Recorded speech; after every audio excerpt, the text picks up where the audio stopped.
Song of Mornius, chapter 49.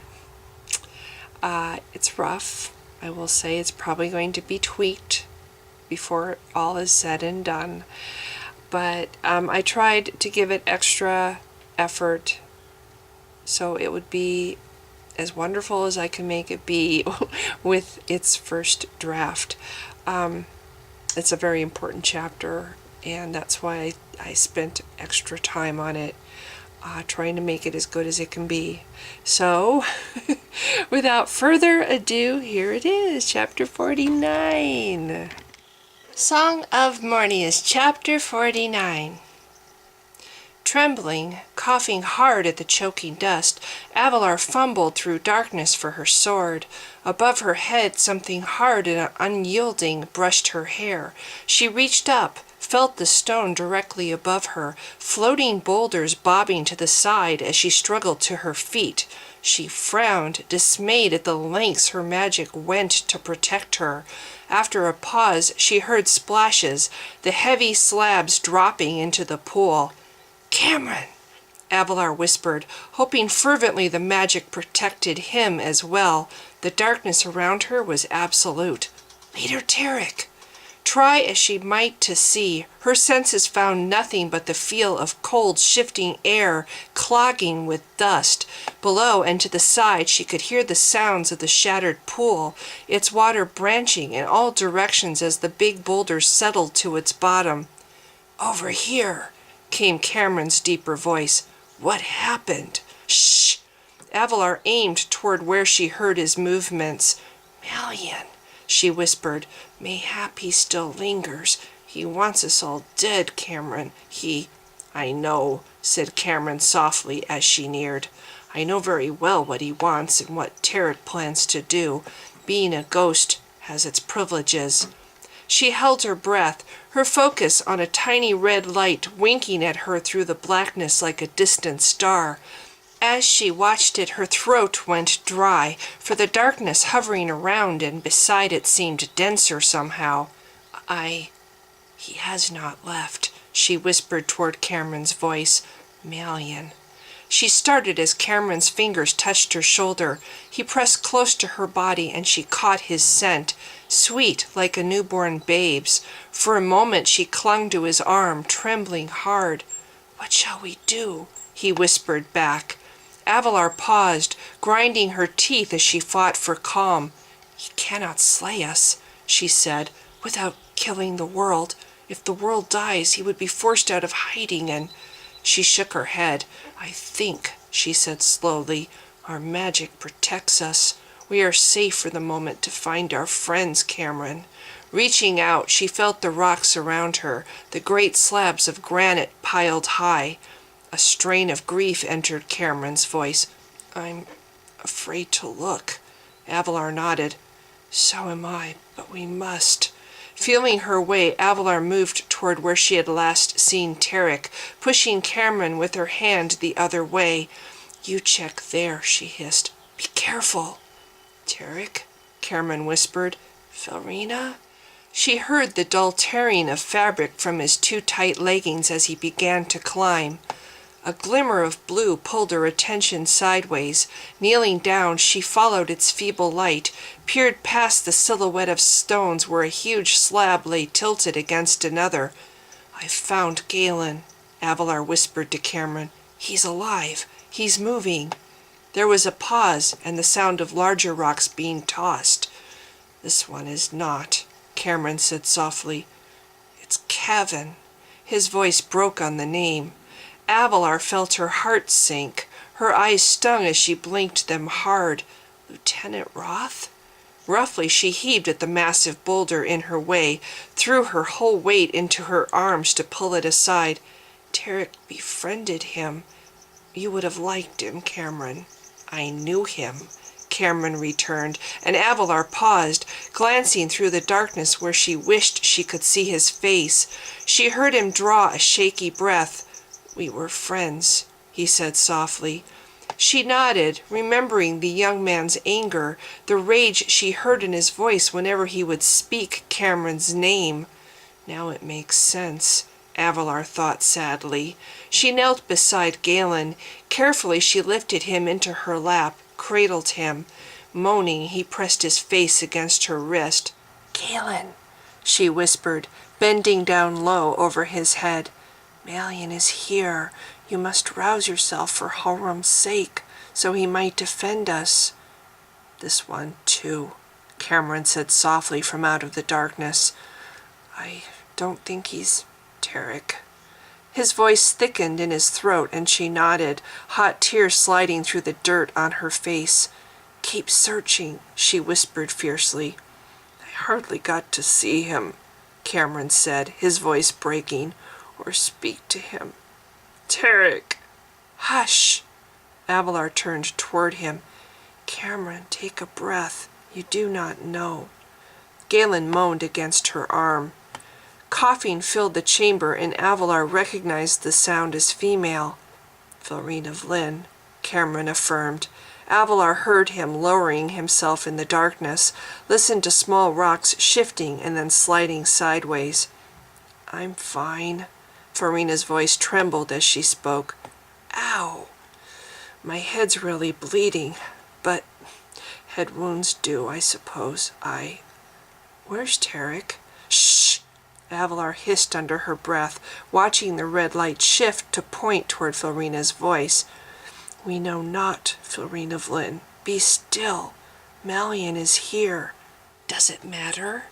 Florina asked softly.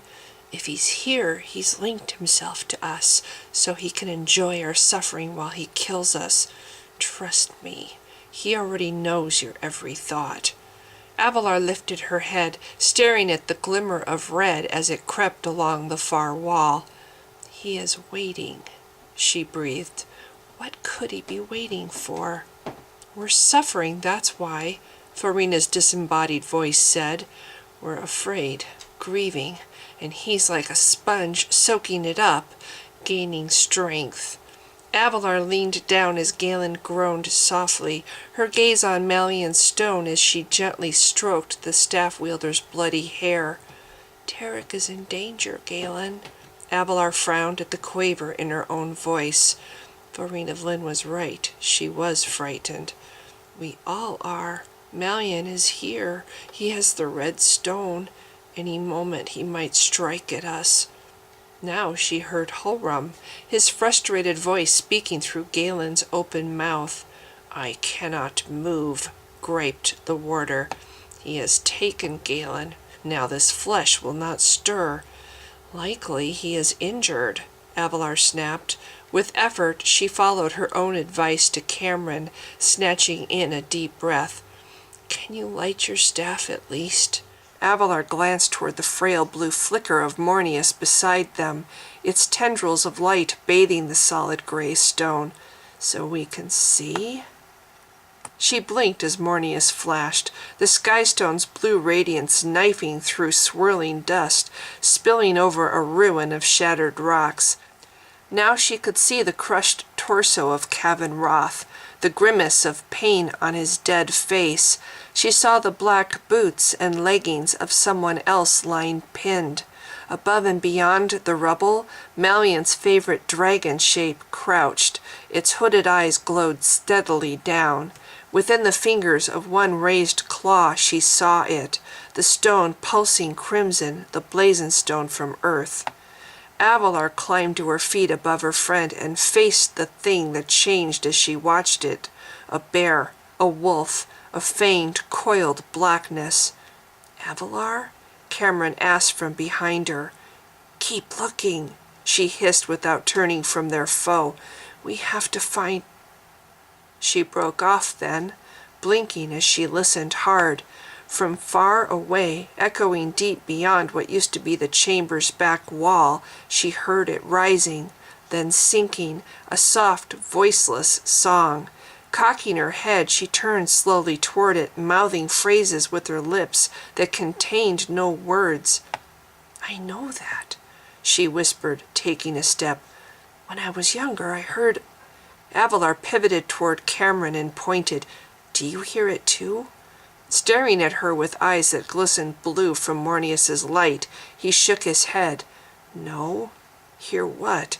That song! That's... She shook her head, pausing to listen again. The same sounds I heard when... Frantic, Avalar looked around the room through the shifting patterns of dust. Malian's shadow shape loomed closer now, his wings shifting with soft crackles, oozing like black tar along the fractured, uneven stone above their heads. Crouching down, Avalar scooped Galen up into her arms, gripping his hand tightly around his staff. She bent her head. "Mornius," she whispered into his ear. "No matter what happens, do not let it go." Glancing up, she stared past the heap of rubble toward the back of the chamber. Then her eyes opened wide as she made the connection. "Thresher Gavorian," she whispered. "It is the black sword. But how?" "Avalar?" Cameron asked softly behind her back.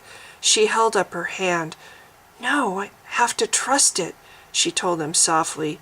Still she stared, caught up in the same spell that had snared her as a child. "Black sword," she whispered.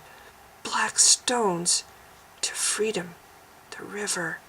"Stay here," she told Cameron. "Find Tarek and the other. Numbly she started forward, her eyes on Malian, his serpent head following her every move above his black coil tensing to strike. A chill rippled across her skin. A hard fist of nausea churned within her stomach. The air was pulsing behind her knees, compelling her into motion. "Must run," she managed to gasp. "Mayhap he will follow." She stared straight ahead, ignoring the shadow as she scrambled upward, climbing the stones. The distant song was rising in pitch, screeching its urgency, distress warping the purity of its tone. Now it sounded lonely to her ears, wounded, beseeching, and sad. Frantic to join it, she thrust herself up the shifting pile. How can it be here, she wondered, so far from Freedom Hall? With all her strength and skill, she climbed one-handed, gripping Galen tight against the burning of her chest, her heavy scabbard clanging on the stones. In her mind, Thresher Gavorian stood, Leader Trenter's father, former slave and redeemer of giants. Starved like his people, standing in rags and filth on the icy shores of the sea, he was handing her, in his calloused hands, his great sword. "Bring it to me," his voice whispered through it, singing. "Avalar, bring it back." Her torn fingernails bleeding, Avalar climbed. Galen plunged into a pit of black nothing, a void without direction or purpose, warmth or sound. With his every heartbeat he sensed Halram's failure, felt the warder's power drain from him and vanish, absorbed by the freezing in his bones. Malian was stronger, he realized vaguely, had always been stronger. In moments his human flesh would fail. Darkness tore him from his body, thrust his awareness kicking and flailing across the ruined chamber, past the two giants oblivious to his plight, slamming him into the stone's crimson depths. Layers opened before him, a rippling current of liquid fire. Galen struck with his fists at the force that gripped him tight, fought with all his strength to restore himself to his body. Distantly he felt when Avalar started climbing, but it was Halram reaching across the chamber from Mornius to try to bring him back. He sensed his warder's consciousness enter the blazing stone behind him, heard a crack like thunder as the two adversaries met. He wanted to move, struggled to make his body respond, yet arms like granite held him immobile, totally useless to Halram's cause. Screaming in rage, Halram, a lurid ball of flame, rushed toward his foe. Galen wanted to shout, to protest, but his body was still, cradled limp and senseless in Avalar's arms, while across the chamber Malian consumed him. Again Galen sensed Holram hurling his power, the warder striving with all his might to shake him free, but Malian only tightened his grip as he devoured every blast. "Stop!" As if from far away he heard his voice, felt it tearing from his throat. Galen gasped aloud as he slammed with force back into his body. Feeling his staff in his hand, Avalar's fingers curled around his own. He focused on the skystone's faceted depths. With his mind he snared Holram, still caught in Malian's grasp. Teeth gritted, he dragged his warder back. Galen moaned, disoriented, in Avalar's arms, felt Holram's rage warming his flesh. He opened his eyes, glimpsed the giant climbing up the rocks, picking her way as best she could with her one free hand. "I cannot stop," she was saying as she climbed. "Run!" Galen, still groggy, gestured weakly forward. He groaned as Holram thrashed through his head, struggled to gain mastery enough to fight. "No," Galen thought to the warder. "No, he almost killed you." In agony he shook his head. He closed his eyes, remembering the forest and how Avalar had rescued him from Nithra and certain death. Now again she was carrying him, saving Holram. He could feel her sliding, half scrambling down the rocks, heard her feet slap the stone as she descended the shattered stairs. Then she was running at a crouch, holding him tightly under her body. Rocks splintered behind them, cracked and exploded as, in a fury, Malian followed. "Hurry!" Galen panted. Draped over her forearm, Galen strained to look forward. Through the tunnel the giant sprinted, her breathing ragged in her throat. Blue light flared from his staff, lighting the narrow passage. At their backs, Malian slammed back and forth, bringing down more rock, shattering the tunnel, the stone beneath their feet. Avalar sprang to the side as the floor collapsed, her body trembling with shock. Yet Galen sensed the heat of her skin, the fire of her blood spurring her on. "The song!" Avalar cried above his head. "Galen, do you hear it?" Blackness loomed above them, an arm stretching long across the ceiling, another beneath the giant's running feet. Malian's two claws came together before them, their nails crisscrossing ahead to block their way. With a howl, Avalar snatched out her sword, hacked in fury at the closing gaps. 8 long blades of midnight sky curling to rend. With a splinter and crack, her sword shattered to pieces in her hand. Gathering herself, she dove like a swimmer between the closing talons, somersaulted out the tunnel's mouth and onto the ledge. As she leapt to her feet, Galen saw across the mountain's wide throat to the distant wall, a ledge, and on it a sliver of black stone. No, not a sliver, he realized. A sword. An explosion behind their backs, and Avalar launched herself at a dead run, hurled them both across the cavern's great expanse, free arm stretching for the sword. Her fingers brushed at its hilt as she fell, knocking it loose. In snatches and pieces Galen glimpsed it falling as they did, plunging end over end toward the river far below. Galen, his stomach in his throat, saw Mornius's blue reflection on the water beneath them, on the crystal formations flashing by. The walls of the cavern spun fast around his head, the coil of black river rushing to meet him as he plunged headlong in the giant's strong grasp. A roaring filled his ears. Far beneath him the water mounted, pounding through the stone and collecting fast, lifting white and churning over the rocky banks, flooding the base of the chamber. Screaming, Malian shot out from the passage high above them. Thunder, an explosive crack as, in full strength, Malian struck the wall where the black sword had been. The vertical stone cracked from top to bottom. Crystal shattered to pieces, tinkling softly as it skittered down. Galen glimpsed the dragon shape clawing the wall in fury. Then, tail lashing, it collected itself, aimed its cruel fangs directly at them, and dove. Another explosion as Avalar slammed into the river.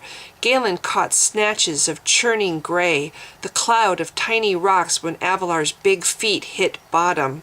With his free hand he pawed at the powerful current, his stunned heart limping in his chest. More flashes of swirling, frothing gray and white. Then he felt the upward thrust of Avalar's legs, saw her feet kicking wildly for the surface. Avalar's head broke water first. A second later she was drawing him up so he could breathe, striking out with her one free arm toward the bank where the black sword lay. Malion's blackness, like the weight of the mountain, drove them down. Galen held his breath as the force of it sent them tumbling along the river's rocky bottom. His eyes caught the glimmer of red as the sword went spiraling beside them in the tortured current. Thrashing with her arm, Avalar seized the sword by its hilt. Her feet found purchase on a rock, and then another. Stumbling, she gained the lower bank, lifted them both above the surface, the river's strong current tugging at her waist. She raised the sword as Malion's dragon threw itself down on them again, impaling itself with force on Thresher Gavorian's legendary blade. Galen, cringing, gaped upward as Malion recoiled, black wings pounding the air, straining for escape. But the sword, wrought of blackstones from the world's living heart, gripped him fast. Its faceted red hilt pulsing in Avalar's free hand she held fiercely aloft. Screaming, abandoning his dragon shape, Malion threw himself heedlessly back and forth, a heaving fist of impenetrable blackness at the mountain's core. Rock shattered as the weight of his rage battered the walls, ripped the sword from Avalar's hand. Still Malion fought, while beneath him the sword clattered to the stone. Galen saw the blackness ripple down his length as, shrieking, the warder battled on. The Blackstones, Galen realized, hundreds of them, orbs like droplets of blood along the far wall. As Malion's rage turned to panic, more of them latched onto his flailing bulk, indiscriminately leeching his power. Rock shattered. The south wall crumbled, dragging Malion's darkness deep within its cracks where more stones nestled. Malion screamed as they too ensnared him. With each thrusting of his great power they mindlessly absorbed it, catching his alien fire shrieking from the blazing stone, making it their own, natural, harmless, new magic changing to old.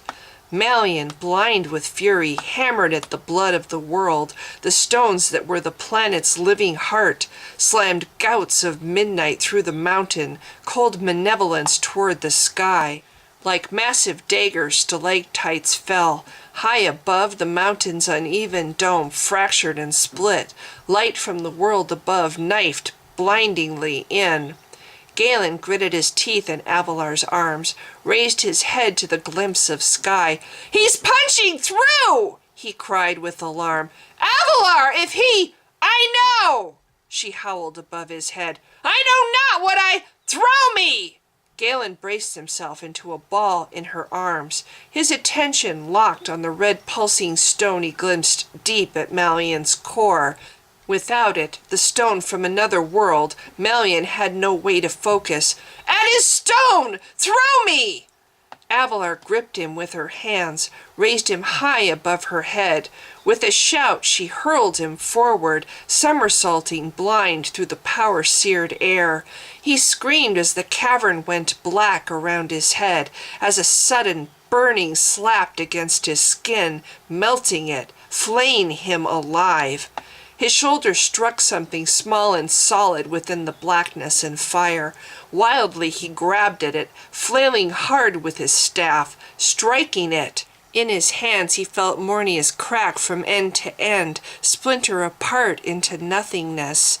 He struck the icy arms of the river, plunging down deep, his cheek striking stone as the turbulent water dragged him. Beside his head he saw the skystone, free of the shattered staff, caper and jump along with the angry current. The blazing stone tumbled, flashing crimson echoes of Malion's fire out of his sight between the rocks. Hands seized his arm, hauling him upward. He caught a glimpse of kicking feet in the water, Avalar's long blonde hair streaming free of its braid in a cloud around her face. She drew him over her head, heaved him on the rocky bank, then, dripping and sputtering, climbed up beside him. Blackness hung against the wall, a quivering tapestry of night.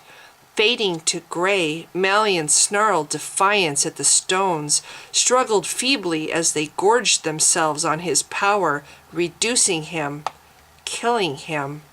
Galen, thrashing on the rock, arched back his neck and screamed.